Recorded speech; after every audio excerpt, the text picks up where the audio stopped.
Assalamualaikum warahmatullahi wabarakatuh. Nama saya Firda Saroya. Di sini akan menyampaikan informasi mengenai khususiyah yang ada di Wiro. Khususiyah ini itu merupakan salah satu cabang dari Tarekat Qadiriyah Wanasabandiyah yang berada di Jogja. Langsung saja, bagaimana penyebaran Tarekat Qadiriyah Wanasabandiyah ini bisa sampai ke Jogja Jombang.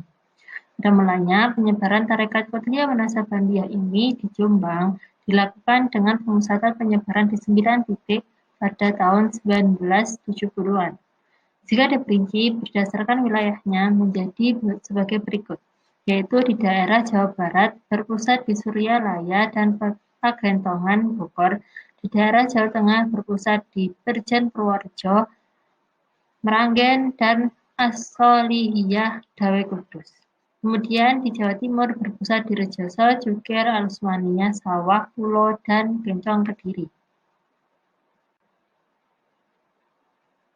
Tarekat Qadiriyah Wanasabandiyah di Cukir berpusat di Pondok Pesantren Tepi Ireng pada mulanya. Kemudian karena beberapa alasan penempatannya dipindah di Masjid Jami Cukir hingga sekarang.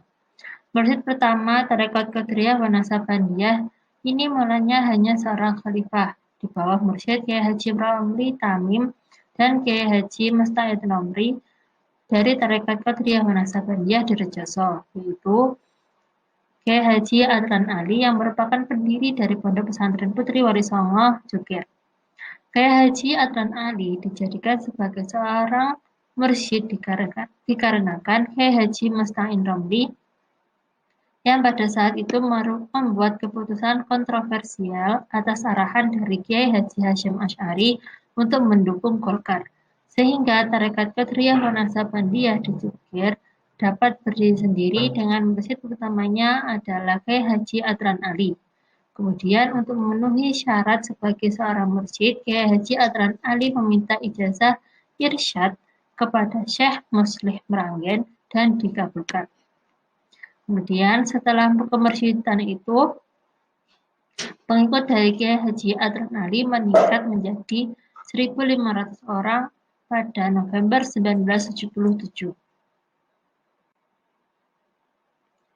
Sistem kepemimpinan dalam Tarekat Qadiriyah Wanasabandiyah selalu diisi oleh 2 orang, yaitu satu sebagai mursyid dan satu lagi sebagai wakil mursyid. Kemudian jika seorang mursyid wafat, maka wakil mursyid itulah yang akan menggantikan posisi dari mursyid yang telah wafat dan memilih wakil yang baru. Dijelaskan sebagai berikut. Kiai Haji Adnan Ali waktu itu sebagai mursyid, kemudian beliau mengangkat Kiai Haji Maki Maksum sebagai wakil dari mursyid. Kemudian Kiai Haji Adnan Ali wafat pada tahun 1990.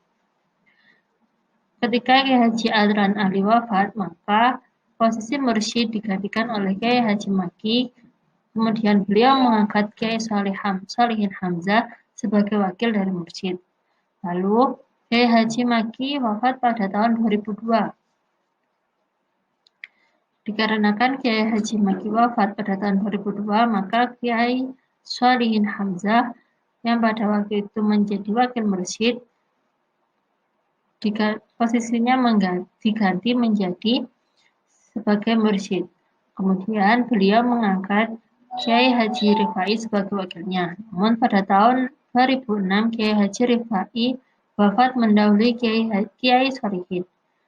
Lalu posisi Kiai Haji Rifai digantikan oleh anaknya, yaitu Kiai Haji Salahuddin Rifai sebagai wakil dari mursyid. Kemudian Kiai Sholihin wafat pada akhir tahun 2006, sehingga posisi mursyid digantikan oleh Kiai Haji Salahuddin Rifai.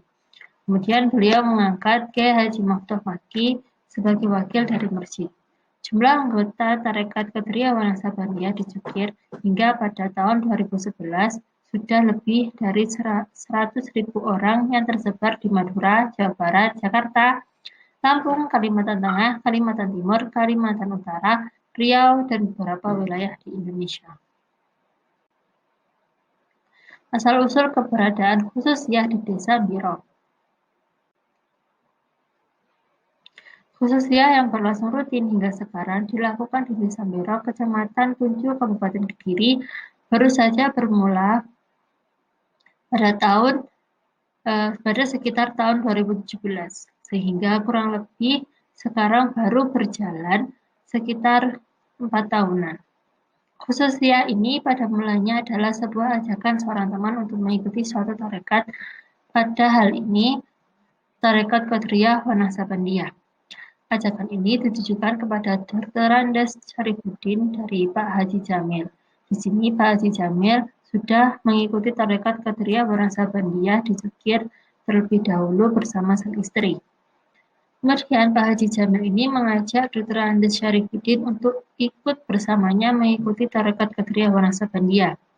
Pada mulanya Dr. Andes Syarifuddin menolak untuk mengikuti tarekat. Namun setelah diajak hingga 3 kali bertemu, akhirnya Dr. Andes Syarifuddin pun mengiyakan untuk mengikuti tarekat.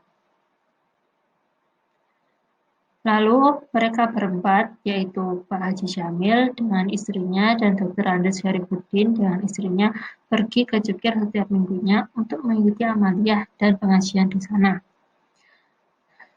Setelah bersenang lama, sampai akhirnya mereka dibaiat dengan mengikuti segala macam rangkaiannya.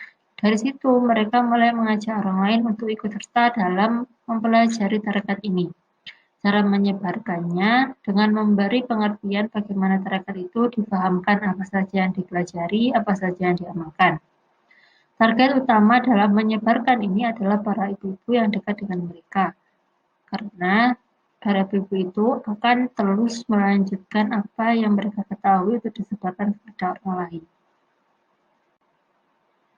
Pada mula berdirinya khususiyah ini, banyak orang yang tidak menyukai karena menurut saya mereka kurang akan info mengenai tarekat.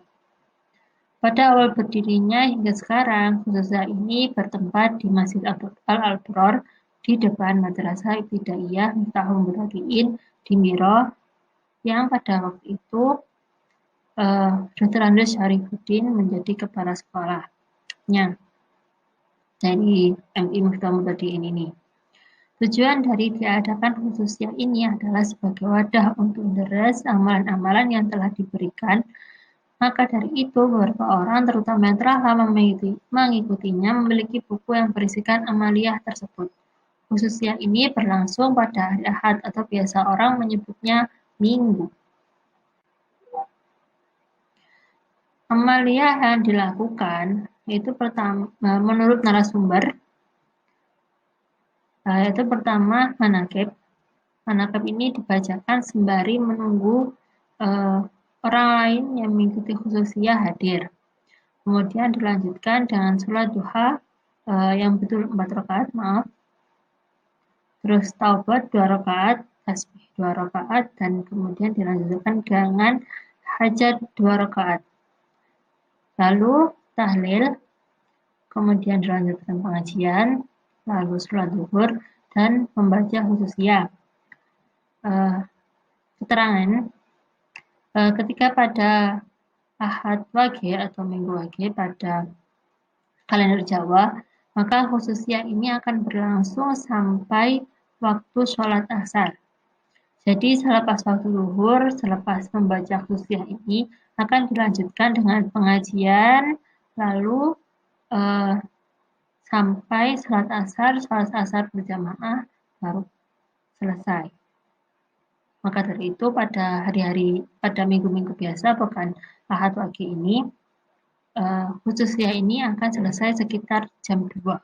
Namun ketika pada Ahad Wage ini mungkin jam 4 baru selesai.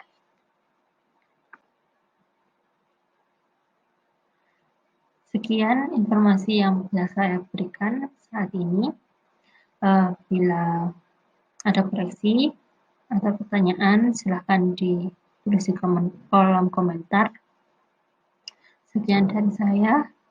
Jika ada salah, mohon maaf.